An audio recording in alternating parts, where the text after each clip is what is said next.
Es usted doctora en Ciencias Biológicas e investigadora en el centro que tiene en Murcia el Instituto Español de Oceanografía. ¿Qué le inspiró a trabajar como bióloga marina?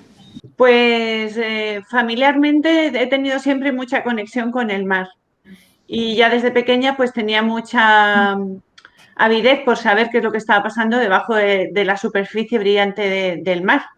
Quería saber qué organismos había, cómo se relacionaban entre ellos y me atraía en especial la pesca, sin saber por qué. Y con el tiempo, pues después de estudiar la carrera, pues tuve la ocasión de comenzar en el Departamento de Ecología e Hidrología de la Universidad de Murcia, en el que ya empecé a trabajar sobre la ecología de los peces de la laguna del Mar Menor.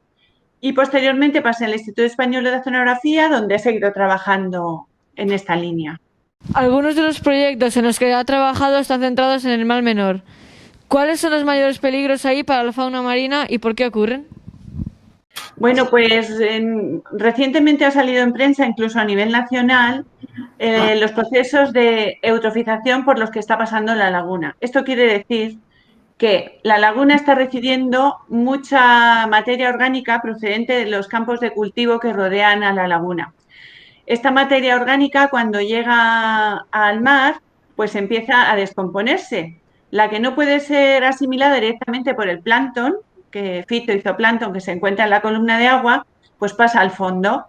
Y al depositarse en el fondo empieza a producirse el proceso de descomposición de la materia orgánica, que lo realizan bacterias y otros organismos, y consumen el oxígeno que hay en el fondo.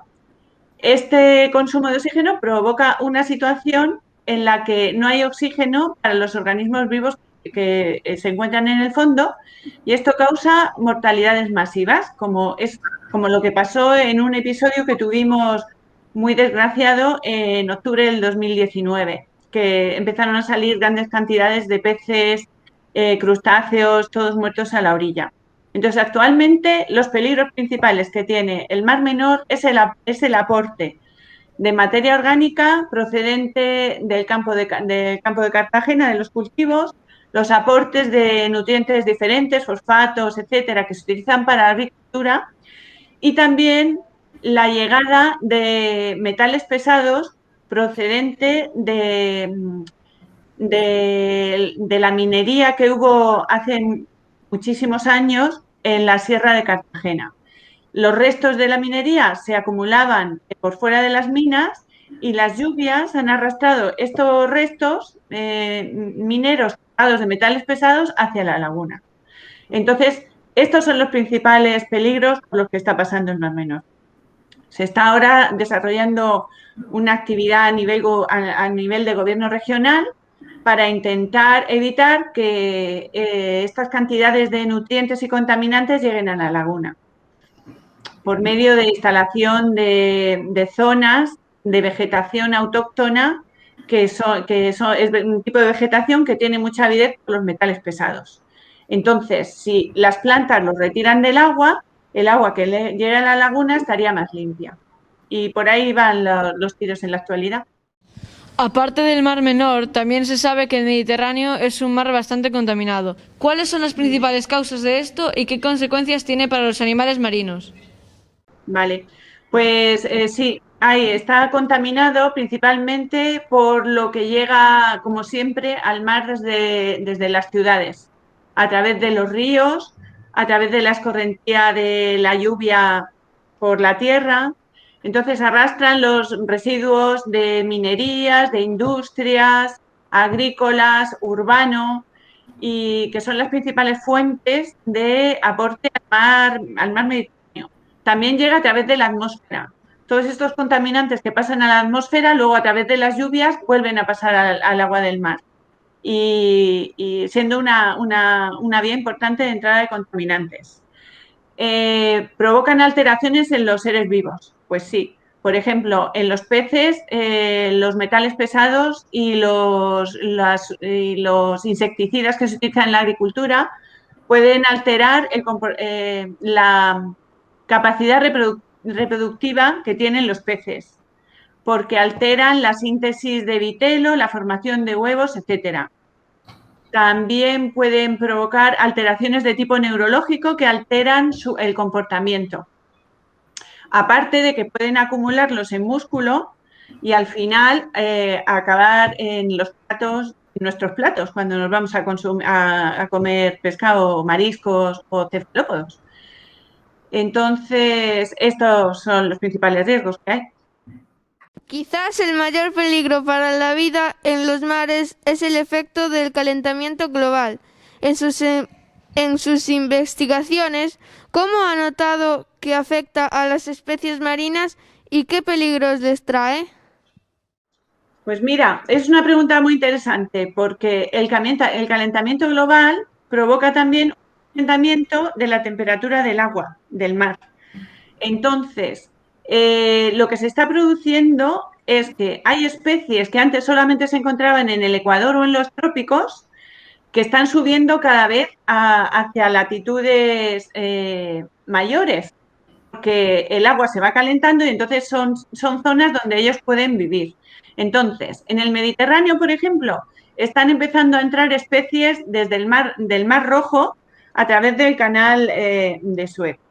También están entrando especies nuevas, típicas de la zona tropical y de la zona ecuatorial, a través del estrecho de Gibraltar. Hay veces que estas especies, que suelen ser especies oportunistas, quiere decir que son especies que son capaces de adaptarse a casi todos los ambientes en los que se encuentran. Y son especies que se caracterizan por reproducirse mucho y muy rápido. Entonces, lo que puede pasar es que al llegar a una zona determinada, entren en competencia con las especies que hay allí de siempre.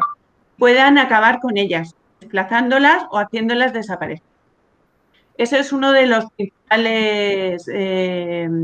principales efectos que tiene el calentamiento del agua. Pero también tiene un efecto muy importante sobre los corales que forman la barrera de coral en torno a Australia, así como en diferentes puntos del Ecuador. El calentamiento del agua provoca que los organismos coralinos, los pólipos, se mueran. Entonces se produce un blanqueamiento de lo que se llama el blanqueamiento de los corales. Y los corales es un ecosistema de los más importantes que hay en el medio marino, que produce una gran cantidad de oxígeno, aparte de otros beneficios para lo que es el medio marino. Entonces, la desaparición de los corales puede tener consecuencias muy importantes dentro del medio marino. Además, cuando sube la temperatura del agua parecen llegar más fácilmente especies invasoras. ¿Cuáles son los efectos que tienen esas especies para el resto de la fauna marina de un lugar como el Mar Menor o cualquier otro de la costa mediterránea? Pues es un poco lo que os acabo de comentar. Pueden ser especies que se coman a las que están en el sitio, las depreden. Pueden ser especies de algas, por ejemplo, que simplemente crecen y crecen sobre las otras especies de algas y las matan, al final acaban matándolas porque evita que les llegue la luz. O puede ser especies que al extenderse no es que las maten, sino que provocan que las especies originales se desplacen hacia otras zonas porque ya no pueden habitar en la misma zona donde se encontraban siempre. Esas son las principales. El verano pasado nos visitaron en Galicia especies que no son habituales como las orcas. ¿Ha pasado algo parecido en su zona y por qué cree que pasó en Galicia? Bueno, la zona de Galicia es una zona especial porque es muy rica. Es muy rica porque tiene muchos aportes de aguas profundas hacia la superficie, estas aguas van llenas de nutrientes. Entonces, al haber muchos nutrientes, hay mucho pescado. Y el pescado atrae a especies como, por ejemplo, las orcas, a la zona esta que se encuentra frente a las costas de Galicia. Las orcas en realidad se desplazaron hacia las costas gallegas respondiendo al desplazamiento de los atunes, que es de las que ellas se suelen alimentar. Entonces, por cambios en las masas de agua, es decir, las corrientes cambian un poco, la riqueza de esas masas de agua también cambia y entonces unas zonas que antes eran muy productivas son menos productivas y hay menos pescado. Y sin embargo, otras zonas que antes eran menos productivas, ahora pueden ser más productivas, hay más pescado y entonces atrae a los atunes que se alimentan de pescado más pequeño y a su vez las orcas van detrás para alimentarse de los atunes. Eso ha pasado en las costas de Galicia. En el mar Mediterráneo lo que se está observando a lo largo de la costa española mediterránea es que hay más avistamientos de cetáceos. Es posible que una mayor producción en las zonas donde los cetáceos en el Mediterráneo suelen reproducirse, pues una mayor producción lleva consigo una mayor cantidad de alimento y entonces se produce una atracción de mayor número de cetáceos. Y por eso nosotros ahora estamos viendo pasar frente a nuestras costas un número mayor de ballenas, sobre todo son ballenas, cachalotes y delfines. Antes dijiste que las orcas perseguían a los salmones. ¿Los salmones vienen solo en el verano o vienen en otras estaciones? Bueno, estas orcas de las que estamos hablando perseguían a los atunes, no a los salmones. Son los atunes, principalmente es el atún rojo o el atún amarillo. No pasa nada, ¿eh? No pasa nada. Hay otras que en el norte, porque dependiendo de dónde sean las orcas, su alimentación varía mucho. Frente a las costas argentinas se alimenta de focas, por ejemplo, ¿sabes? Y más arriba, o sea, hacia el polo norte, ahí es probable que se alimenten de salmones. O sea que no estaba disparatado lo que has dicho. Pero en este caso se alimentan de atunes. Entonces, pues no sé qué me preguntabas, me he olvidado. Que si venían en alguna otra estación del año. ¿Qué? Ah, sí. Bueno, claro, los atunes realizan migraciones relacionadas con la reproducción, igual que otras muchas especies, como por ejemplo los salmones. Entonces, tienden a irse a las zonas donde hay más alimentación para comer, tener a sus crías, al comer ellos están más fuertes y o sea, no tienen las crías, liberan los huevos y allí se produce la fecundación y salen las larvas. Los huevos se fecundan y salen las larvas y las larvas salen en sitios donde hay mucho alimento. Esto ayuda a garantizar que la especie sobreviva. Entonces, generalmente los desplazamientos de los atunes, al igual que los salmones, se producen desplazamientos para alimentarse y desplazamientos para reproducirse. Entonces, en el Atlántico es probable que se hayan desplazado hacia zonas de más alimentación. Dentro del Mediterráneo se desplazan hacia puntos que hay entre las Islas Baleares y la isla de Elba, o sea, en todo lo que es la costa azul del Mediterráneo hay una zona ideal para la reproducción de los cetáceos. Entonces, van donde ellos necesitan para alimentarse o para reproducirse. El río de Santiago, el Sar, está muy contaminado y así llega al mar. Suponemos que pasa algo parecido donde usted vive. ¿Cómo perjudica esta contaminación producida por nosotros a las especies marinas? Pues, como os he comentado antes, los perjudica mucho porque altera la capacidad reproductiva de los organismos, les hace menos resistentes ante los cambios ambientales que se producen en el río o en el mar, altera su comportamiento porque se altera a nivel neurológico, entonces se comportan de forma determinada, no reaccionan igual ante los predadores, con lo cual son capturados con más facilidad, etcétera. Otros residuos que acaban en el mar son los plásticos y microplásticos. ¿De qué manera afectan a especies marinas como las que usted estudia?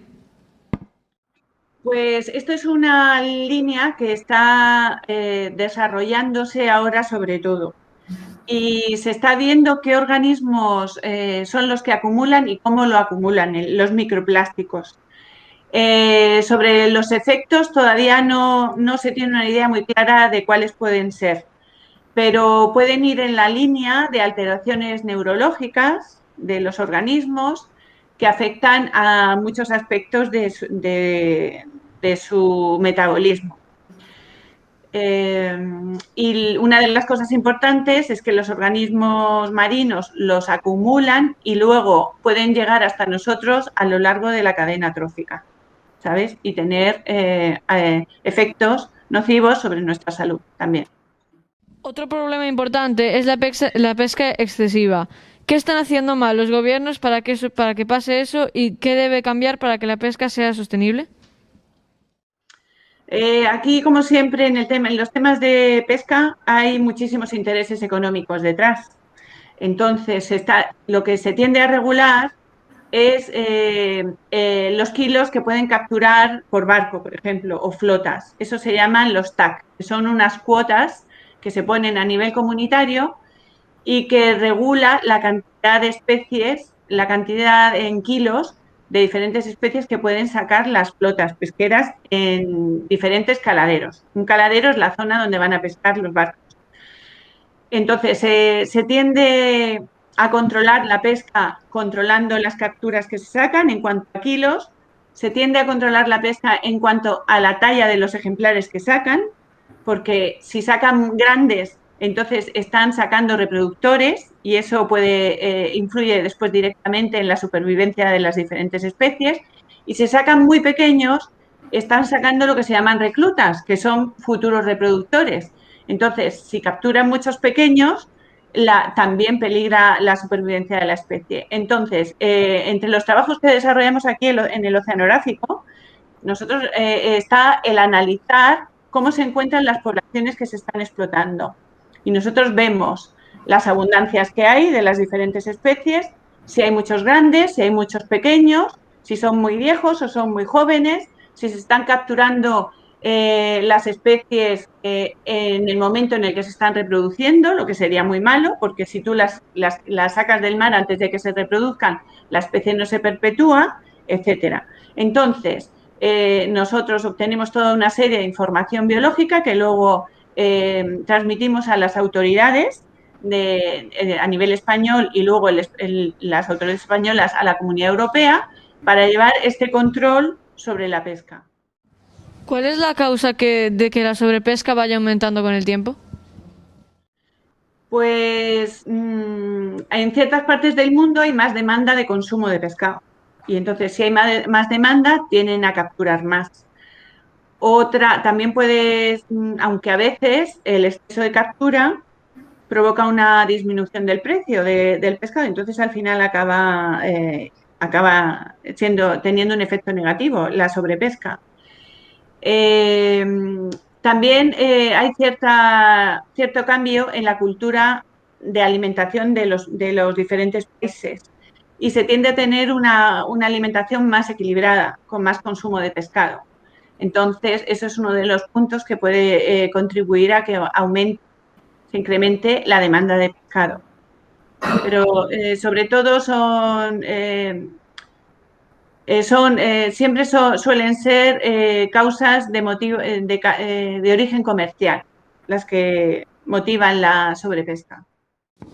¿Por qué hay cada vez más especies marinas en peligro y qué consecuencias tiene para el planeta esta disminución de la biodiversidad marina? Bueno, la biodiversidad marina indica lo rico que es un ecosistema en número de especies y en abundancia de esos individuos, ¿no? Entonces, si nosotros provocamos una disminución de la biodiversidad, estamos provocando una disminución del número de especies y también de su abundancia. El que tú estés actuando sobre unas especies tiene influencia sobre otras, porque todas las especies se encuentran conectadas unas con otras de alguna manera. Y entonces eso al final también influiría sobre el ser humano. Pero sobre todo la lástima es la pérdida de la diversidad biológica, que eso es difícil de medir, pero es importantísima y es el futuro del planeta, ¿sabes? Entonces, causas de la pérdida de biodiversidad, pues como hemos estado hablando, la sobreexplotación, la alteración de sus hábitats, bien por el crecimiento urbanístico, bien por la contaminación, bien por la realización de obras costeras tipo puertos deportivos, diques de puertos, dragados, etcétera, que alteran las condiciones del medio donde ellos se encuentran y ya no los hacen favorables para que se desarrollen. Y principalmente son esas las causas de la disminución de la biodiversidad. Por supuesto, el cambio climático, que es el efecto global de la emisión de contaminantes a la atmósfera. En lo que se refiere a posibles soluciones, ¿de qué manera mejorarían los ecosistemas marinos si se crean zonas marinas protegidas? Sí. Bueno, las zonas marinas protegidas se está viendo que tienen un efecto muy importante sobre los organismos de la zona en la que se encuentran, pero no solo organismos animales, sino también vegetales o plantas submarinas.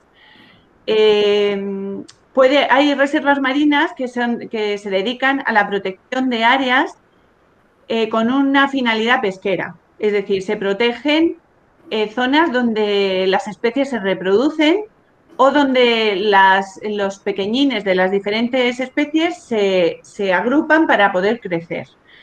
Y hay otros tipos de reservas marinas que van dirigidas a la protección de hábitats, es decir, zonas donde hay corales, coral rojo, por ejemplo, de profundidad, o hay gorgonias que forman unos bosques submarinos preciosos, o hay esponjas especiales, o hay unas comunidades que se llaman MAEL, que están formadas por algas calcáreas y que tienen mucha diversidad biológica, ¿no? Entonces, estas reservas marinas van dedicadas a salvaguardar la biodiversidad. ¿Y qué más me decías de esto, de las reservas? ¿De qué manera mejorarían los ecosistemas marinos? Pues esto, claro, pues protegerían a los reproductores, protegerían a los pequeños, protegerían a especies de alto valor ecológico para evitar que se alteraran por la acción humana o que las extrajeran, que las sobreexplotaran. Y para finalizar, ¿de qué modo piensa que podemos ayudar nosotros en nuestra vida diaria a evitar estos peligros para la fauna marina? Una cosa importantísima, aprender a reciclar. Hay que reciclar, hay que ser muy cuidadoso y no tirar las cosas fuera de los contenedores, porque no os podéis imaginar lo que nosotros encontramos cuando hacemos las campañas de pesca, que utilizamos una red de arrastre como hacen los profesionales, los de pesca industrial, pero más pequeñita, y sacamos de todo. O sea, pensad que todo lo que vosotros vayáis a tirar a la basura, si no lo tiráis de una forma adecuada, acabará en el mar. El plástico acaba en el mar. Cualquier botella, las pajitas de los zumos, los platos de papel, los vasos de plástico, todo. Y ahora nosotros estamos empezando a encontrar también mascarillas, guantes, todo esto. Entonces, es muy importante que tengáis una conciencia de que hay que reciclar. Hay que tirar cada cosa a su contenedor. Y entre todos conseguiremos que no haya, que cada vez sea mayor el aporte de basuras a los vertederos y que reciclemos una mayor cantidad de residuos posibles, de tal manera que no tendremos que castigar tanto al medio ambiente, pues talando árboles, sacando materias primas del mar para hacer utensilios que nos sirvan diariamente, etcétera. Hay que reciclar y después cuando vayáis a la playa o a la costa en general, disfrutad de lo que veis, pero no cojáis, o sea, no cojáis pececitos, no cojáis algas, dejadlas donde están, que es el mejor sitio en el que se puede estar, y disfrutar de ellas allí, sabes que están en su medio y veréis toda la belleza que tienen y todo lo esplendorosas que son. Y sobre todo mucho respeto al medio ambiente y a los seres vivos. ¿Me podría decir una especie invasora que viva donde habita usted? Pues sí, mira, ahora ha entrado el cangrejo azul, que se llama Calinectes sapidus. Es un cangrejo que viene de la costa atlántica, sobre todo de América del Norte. Allí es un cangrejo que se aprecia mucho, se captura mucho y tiene importantes beneficios económicos. Aquí llegó hace como 10 años, se detectó en el mar Mediterráneo y por la costa próxima a Murcia hace 5 años. Y en la actualidad está dentro del Mar Menor y ya se están capturando toneladas de este cangrejo. Este cangrejo se caracteriza porque tiene muchísima facilidad para reproducirse, se adapta a cualquier medio y es muy voraz. Entonces, está compitiendo con otros cangrejos del Mar Menor que están disminuyendo su abundancia. Es un cangrejo que es tan voraz que igual se come un caballito de mar que captura un juvenil de lubina, que se come un berberecho, porque tiene unas pinzas potentísimas, y además rompe las redes de los pescadores. O sea que está teniendo un impacto importante en la laguna. Ahora se están diseñando unas nasas especiales metálicas para ver si se puede capturar con eso y entonces capturarlo mucho para disminuir la cantidad de este tipo de cangrejo en la laguna. ¿Cuáles son los residuos más peligrosos en el Mar Menor y por qué? ¿Los qué? ¿Perdón? ¿Cuáles son los residuos más peligrosos en el Mar Menor y por qué? Bueno, en el Mar Menor son peligrosos los metales pesados, porque hay muchos. La minería alrededor del Mar Menor data del tiempo de los romanos y desde entonces estaban poniendo los restos pues, por la parte exterior de las minas. Y desde entonces, cada vez que ha habido lluvias, ha llegado a la laguna. En los episodios de eutrofización, es decir, de falta de oxígeno que hubo en la laguna, todas las plantas del fondo de la laguna se murieron. Estas plantas, cuando estaban con sus raíces, rizomas, hacían de trampa de sedimentos y entonces estaban como atrapando a los metales pesados dentro del sedimento, pero cuando se murieron, se quedaron expuestas. Y entonces las corrientes, los vientos, todo esto resuspendía los sedimentos y los contaminantes han pasado a la columna de agua. Y esto es peligroso para los organismos que viven en la laguna y para el ser humano. Y también toda la materia orgánica que llega, que hay que evitar que llegue porque produce el consumo de oxígeno y la desaparición del oxígeno en las aguas, con lo cual se mueren muchísimos organismos. En plásticos y microplásticos en el Mar Menor, ¿cuáles son los más comunes, los que más se encuentran? Pues en la actualidad se han empezado a estudiar. Es un estudio reciente que se ha comenzado el año pasado y todavía no tenemos los resultados, pero serán los habituales. Los que proceden de los plásticos de invernaderos, sobre todo, y procederán también de bolsas de basura, etcétera, del tipos de plásticos que se utilizan generalmente a nivel comercial, ¿sabes? Bueno, ya hemos finalizado. Muchísimas gracias por concedernos tu tiempo. Chao. Adiós, muchísimas gracias a vosotros.